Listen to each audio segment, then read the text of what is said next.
Market లో invest చేసి మీ డబ్బులు డబుల్ చేసుకోవాలనుకుంటున్నారా? సుందర రామిరెడ్డి గారి లైవ్ సెమినార్ కి అటెండ్ అవ్వండి.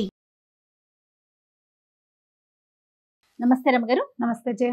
రమగారు, మనము దసరా స్పెషల్ నైవేద్యాలు చేస్తూ ఉన్నాం. ఇప్పుడు ఏం చూపించబోతున్నాం? కట్టు పొంగల్ చూపిద్దాం. ఓకే అండి.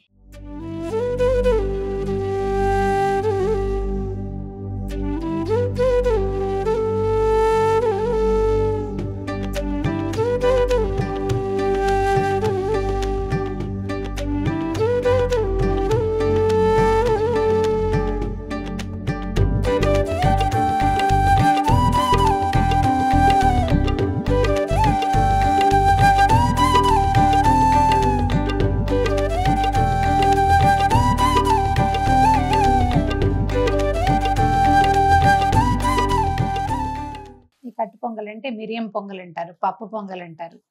ధనుర్మాసం అప్పుడు కూడా చేసుకుంటాం. వెణ్బొంగలి అంటాం. ఏదైనా సరే పులగం ప్రధానంగా ఏంటంటే అమ్మవారికి మనం నివేదన చేసేటప్పుడు అన్నంలో కొంచెం పెసరపప్పు వేసి ఒక చిటికెడు పసుపు ఉప్పు వేసి వండి అది నివేదన పెట్టినా మంచిదే. ప్రతిరోజు పులగం పెట్టవచ్చు. ఓకే. లక్ష్మీదేవికి పులగం పెడతాం, గౌరీదేవికి పులగం పెడతాం. ఒట్టి పులగంగా కాకుండా దీన్ని నివేదనకి ఏం చేస్తాం, మనం కొంచెం మంచిగా తిరగమాత కూడా పెట్టి దాంట్లో చేస్తే మనం పొంగల్ అవుతుంది. అది ఇది గట్టిగా కాకుండా కొంచెం వదులుగా ఉండేలాగా చేసుకుంటాము. డైరెక్ట్ గా చిన్న కుక్కర్ పెట్టుకుంటే కుక్కర్ లో అయిపోతుంది. 1 part రైస్ లాగా చేసేసుకోవచ్చు. లేదా మీరు ఇత్తడి గిన్నెలో చేయదలుచుకున్నా కూడా ఇత్తడి గిన్నెలోనూ వండుకోవచ్చు. అవును. అన్నం వండి అంటే పప్పు బియ్యము కలిపి వండేసి పైన తాలింపు పెట్టుకోవచ్చు. తాలింపు వేసి దాంట్లో ఉప్మా లాగా కూడా పోసేయచ్చు. ఈజీగా ఒకటే పాటలో చేసేటట్టు చూపిస్తాను. ఓకే. మేము రెగ్యులర్ గా టిఫిన్ కింద కూడా చేసుకుంటాం రమగారు. సాయంత్రం అప్పుడు మేము కూడా చేస్తాం జయ. పొంగల్ ఇది బాగా వాడతాం. ఓకే. నా మెథడ్ చెప్తాను. ప్రతి బుధవారము పొంగల్ పెట్టుకుంటాం మేము. బుధవారం నాడు పెసలు తినాలి, పెసలు ఖర్చు పెట్టాలి. అందుకని పెసరపప్పు ఉంటుంది. మార్నింగ్ బ్రేక్ఫాస్ట్ కి పనిచేస్తుంది, నివేదనకి పని సరిపోతుంది. అందుకని పండగల్లో తప్పకుండా ఒక రోజు అమ్మవారికి పెసరపప్పు పొంగలి చేసి పెడతాం. ఇది అంటే తీపి కాదు కాబట్టి దీంతో పాటు ఏదైనా కొంచెం తీయటి పదార్థం కూడా ఇంకొకటి చేస్తాను. మీరు ప్రాసెస్ చెప్పండి ఒకసారి. చెప్తాను. ఒక కుక్కర్ పెట్టుకోండి. అల్లం సన్నగా ముక్కలు తరిగి పెట్టుకోవటం. ఓకే. మిరియాలు, అల్లము, జీలకర్ర, మినపప్పు ఇందులో రుచిగా ఉంటుంది. అలవాటు ఉంటే వేసుకోండి, మినపప్పు వేస్తే బాగుంటుంది. అవును. అలవాటు లేని వాళ్ళు మానేయచ్చు. కానీ ప్రధానంగా వేయవలసినవి ఇవి. వేసి ఏం చేస్తారు? అన్ని తాలింపు వేసుకోవటమే. ముందు ఒక 2-3 స్పూన్ల నూనె, ఓ 2-3 స్పూన్ల నెయ్యి వేయటం. అవి వేగాక తాలింపు వేసుకోవటం. తాలింపు వేగంగానే నీళ్లు సరిపడా మనకి ఎన్ని నీళ్లు కావాలో అన్ని నీళ్లు పోసేయటం. నీళ్లు మరిగాక కడిగి పెట్టుకున్న బియ్యం అందులో వేయటం. సరిపడా ఉప్పు వేయటం, మూత పెట్టడం. ఇందులో పాలు పోసుకుంటారు కొంతమంది. బాగా వస్తుంది అన్నం, భలే రుచిగా కుదురుతుంది. ఈ కుక్కర్ తోటి ఒక తలకాయ నొప్పి ఏంటంటే పాలు పోసామంటే అన్ని పొంగి ఇల్లు వాకిలి ఏకం పాకం అవుతుంది. పాలు మీరు కూడా పోస్తారా రమ్మగారు? అప్పుడప్పుడు ఇతర గిన్నెతో టేస్ట్ మారుతుందా? రుచిగా ఉంటుంది, ఇంకా కమ్మగా ఉంటుంది. ఎప్పుడు వినలేదండి. వస్తారు అంటే మనం ఉప్పేస్తంగా విరిగిపోతుందని మీకు అనుమానం వస్తుంది. ఏమీ విరగదు, బ్రహ్మాండంగా ఉంటుంది. ఓకే. ఒక పెద్ద స్పూను మిరియాలు వేద్దాము. ఓకే. మిరియాలు వేగటానికి టైం పడుతుంది. బాగా వేగితే పంట కింద పడితే గొప్ప రుచిగా ఉంటాయి. అవును. వేగపోతే కారం వస్తుంది. వేగితే మాత్రం కరకరలాడుతూ టేస్టీగా ఉంటాయి. కొద్దిగా పేలుతాయి, జాగ్రత్త. స్టవ్ ఆఫ్ చేసి ఆపేసా. రమగారు, మిరియాలు అసలు మంట ఎక్కడ ఉంటున్నాయి అండి? ఉంటున్నాయి, పేలుతాయి చూడు, బాగున్నాయి. ఒక స్పూను మినపప్పు. నెక్స్ట్ ఏం కావాలి? మినపప్పు వేగనివ్వండి. వేగాక ఒక చెంచాడు జీలకర్ర వేద్దాం. ఇవన్నీ కూడా ఏంటంటే మనం వండే క్వాంటిటీని బట్టి ఎంత ఉన్నామో సుమారుగా ఒక గ్లాసు, పెద్ద గ్లాస్కి ఇది సరిపోతుంది. ఇవి మనం కొలతలకి చెప్పలేకపోతాం కదండి, సుమారుగా వేసేసుకోవటం అంతే. ఒక్కోసారి మినపప్పు ఎక్కువ వేస్తే ఇష్టం, అప్పుడు ఎక్కువ వేసుకుంటాం.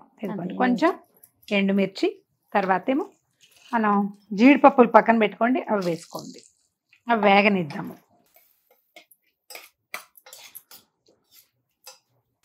ఇవి ఒక్క రవ్వ ముదురు వేపు వస్తేనే బాగుంటుంది. తర్వాత అల్లం సన్నగా ముక్కలు తరిగి పెట్టాం, ఇవి వేసేసుకుంటాము. ఇంగువ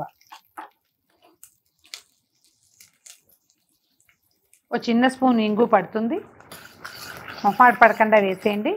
అల్లం ఇంగు దగ్గర అస్సలు మొహమాటం పనికిరాదు. తర్వాత శుభ్రంగా కడిగి పెట్టుకున్న కరివేపాకు. ఇప్పుడు నీళ్ళు ఇచ్చేసే, నీళ్లు కొలిచి పెట్టుకోండి. 2 3 4 5 6 బియ్యం కొలత మనం ఏ కప్తో బియ్యం పెట్టుకున్నాము, ఏ గ్లాస్తో పెట్టాము, దానికి 6 గ్లాసులు నీళ్ళు.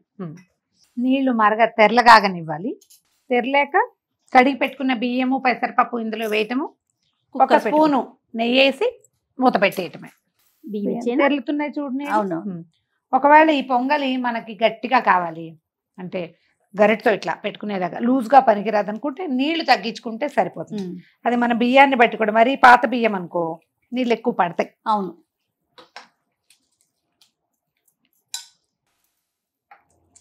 మనం ఇది ప్రసాదం కాబట్టి రుచి సరిపోయిందా, ఉప్పు సరిపోయిందా లేదా చూడలేము. సరిపోతుంది అందాజుగా.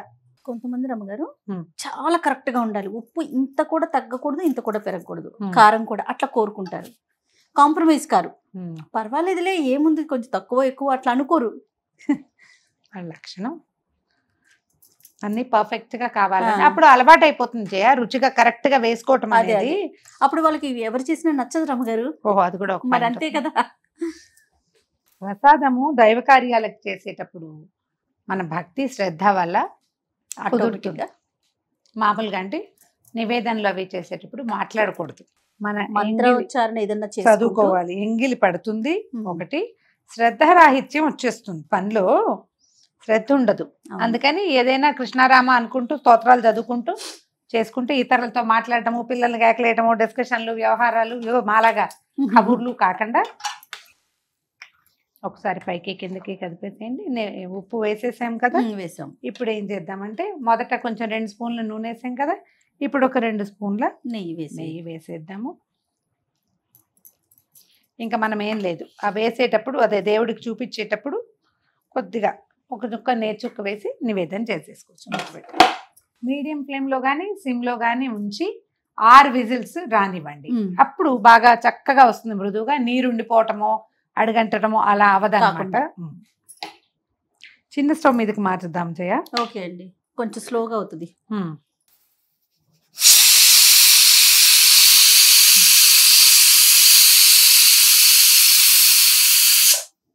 6 విజిల్స్ వచ్చినాయి కదా, స్టవ్ ఆపేసేద్దాము.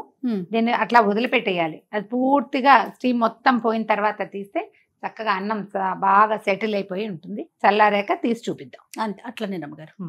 కుక్కర్ చల్లారిపోయింది చూడు.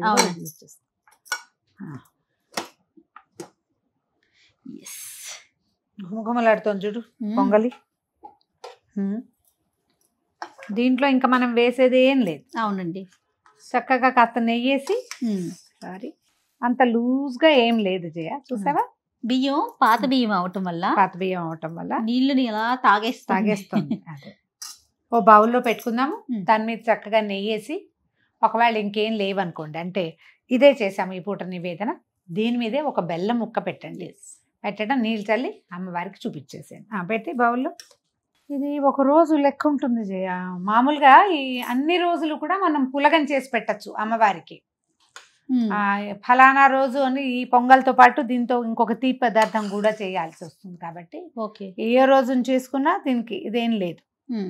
కొన్ని దేవాలయాల్లో ఫలానా రోజు పెసరపప్పు పొంగలి అన్న నియమం ఉంటుంది, ఉన్నది చెప్తారు చెప్పబడతాయి. మనం అవతారాలు చెప్పుకున్నప్పుడు చెప్తాం. అది స్వామివారి ప్రసాదంలో ఒక్కొక్కసారి పెడతారు కదా, బా ఎంత బాగుంటది రమ్మగారు. అవును, గుమగుమలాడే కమ్మని కట్టు పొంగలి. కట్టు పొంగలి, మిరియం పొంగలి, పెసరపప్పు పొంగలి, వెండి పొంగలి, ఇష్టం ఏదైనా సరే ప్రతిరోజు కూడా ఇది చేసి పెట్టుకోవచ్చు. మిగతా ఏ నైవేద్యం చేసినా దాంతో పాటు పులగం లాగానో లేకపోతే ఇట్లాగా తిరగమాత పెట్టుకుని కొంచెం గుమగుమలాడేలాగా చేసుకొని నివేదన చేసుకోవచ్చు. మీ అవకాశాన్ని బట్టి చేసుకోండి. నెయ్యి నూనె ఒకేసారి వేసేసుకుంటే చూడండి అన్నం చక్కగా కనపడుతుంది, బాగుంటుంది రుచిగా. సో ప్రేక్షకులందరికీ మరొకసారి దసరా శుభాకాంక్షలు.